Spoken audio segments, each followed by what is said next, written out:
अस्सलाम वालेकुम। उम्मीद करती हूँ आप सब खैरियत से होंगे। आज का हमारा टॉपिक है 5 चीनी भाइयों की कहानी। नसीम जाफरी। एक दफ़ा का जिक्र है, चीन के दूर दराज देहात में 5 चीनी भाई समुंदर के किनारे एक छोटी सी झोंपड़ी में अपनी माँ के साथ रहते थे। वो सब हम शक्ल थे और बिल्कुल एक जैसे थे। इन सब चीनी भाइयों में कुछ ऐसी खसूसियात थीं जो और किसी में नहीं थी। पहला चीनी भाई पूरे समुंदर को निगल सकता था। दूसरे चीनी भाई की गर्दन लोहे की थी। तीसरा चीनी भाई अपनी टांगें बहुत बहुत दूर तक फैला सकता था। चौथे चीनी भाई को आग नहीं जला सकती थी और पांचवा चीनी भाई अपना सांस बहुत देर तक रोक सकता था। हर सुबह पहला चीनी भाई समुंदर पर मछलियाँ पकड़ने जाता था और शाम तक जितनी मछलियाँ पकड़ता था इनको बाजार में जाकर बड़ी अच्छी कीमत पर बेच देता था। जारी है, एक दिन समुंदर पर जा रहा था तो पड़ोसियों का एक लड़का भी इसके साथ हो लिया। इसने बहुत मना किया लेकिन लड़का बाज नहीं आया। दोनों जब समुंदर पर पहुंचे तो पहले चीनी भाई ने एक ही सांस में तमाम समुंदर का पानी निगल लिया।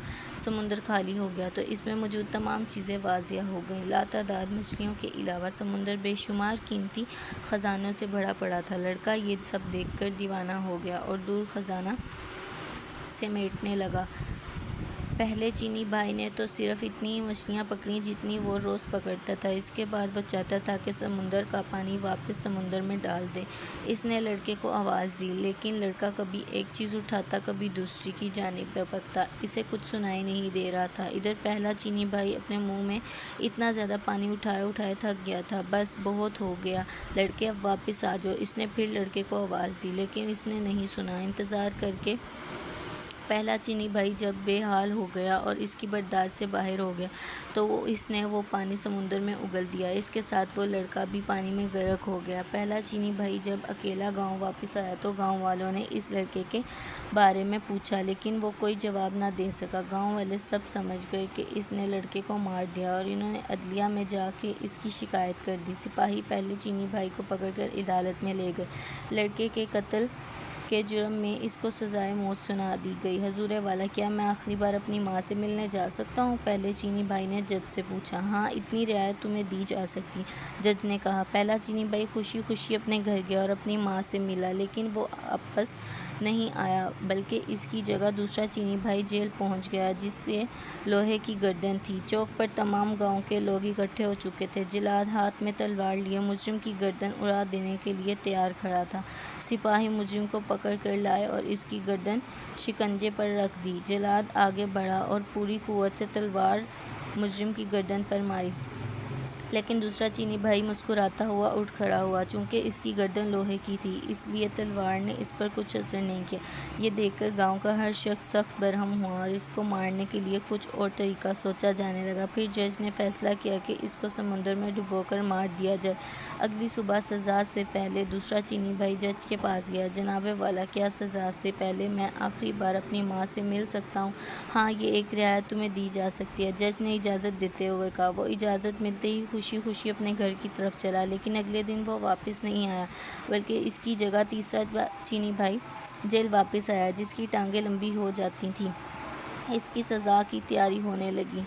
सारा गांव समुंदर के किनारे जमा हो चुका था। सिपाही इसको कश्ती में बिठाकर समुंदर के दरमियान में पहुंच गया जहां पानी गहरा था और तीसरे चीनी भाई को उठाकर पानी में फेंक दिया। तीसरा चीनी भाई जब समुंदर में गिरा तो इसकी टांगें लंबी होने लगीं, लंबी लंबी और बहुत ज़्यादा लंबी हो गईं कि समुंदर की तह से जा लगीं और वो डूबने से बच गया। इसका मुस्कुराता हुआ चेहरा देखकर सिपाही और तमाम गाँव वाले आग बगोला हो गए। इस बार इन्होंने फैसला किया कि मुजरिम को आग में जला दिया जाएगा। अगली सुबह वो जज के पास गया। हजूर वाला, क्या मैं आखिरी बार अपनी माँ से मिल सकता हूँ? हाँ, तुम्हें इतनी रियायत दी जा सकती है, जज ने ना चाहते हुए भी इसको इजाज़त दे दी। वो खुशी खुशी अपने घर की तरफ दौड़ा लेकिन माँ से मिलकर वापस नहीं आया बल्कि उसकी जगह चौथा चीनी भाई वापस आया। गांव वाले चौक पर जमा हो गए और सिपाहियों ने आग का एक बहुत बड़ा अलाव दिखाया जिसके शोले आसमान को छू रहे थे। फिर चौथे चीनी भाई को इस आग में धकेल दिया।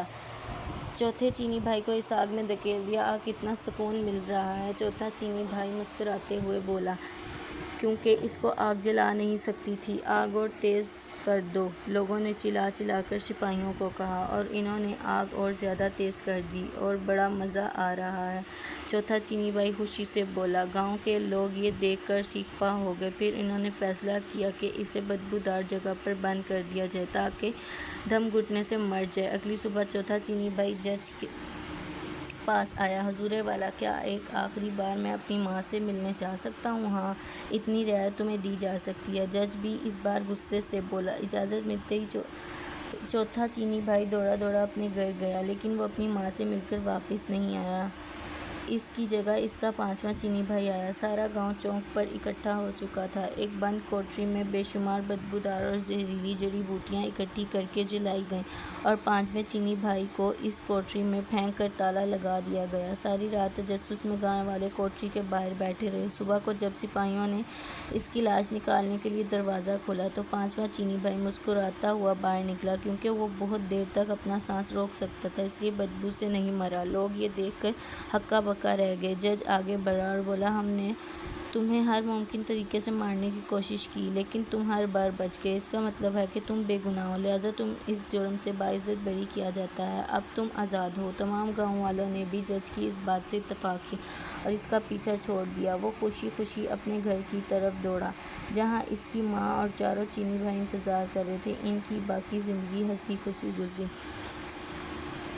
اگلا ٹاپک، تین دوست کی کہانی۔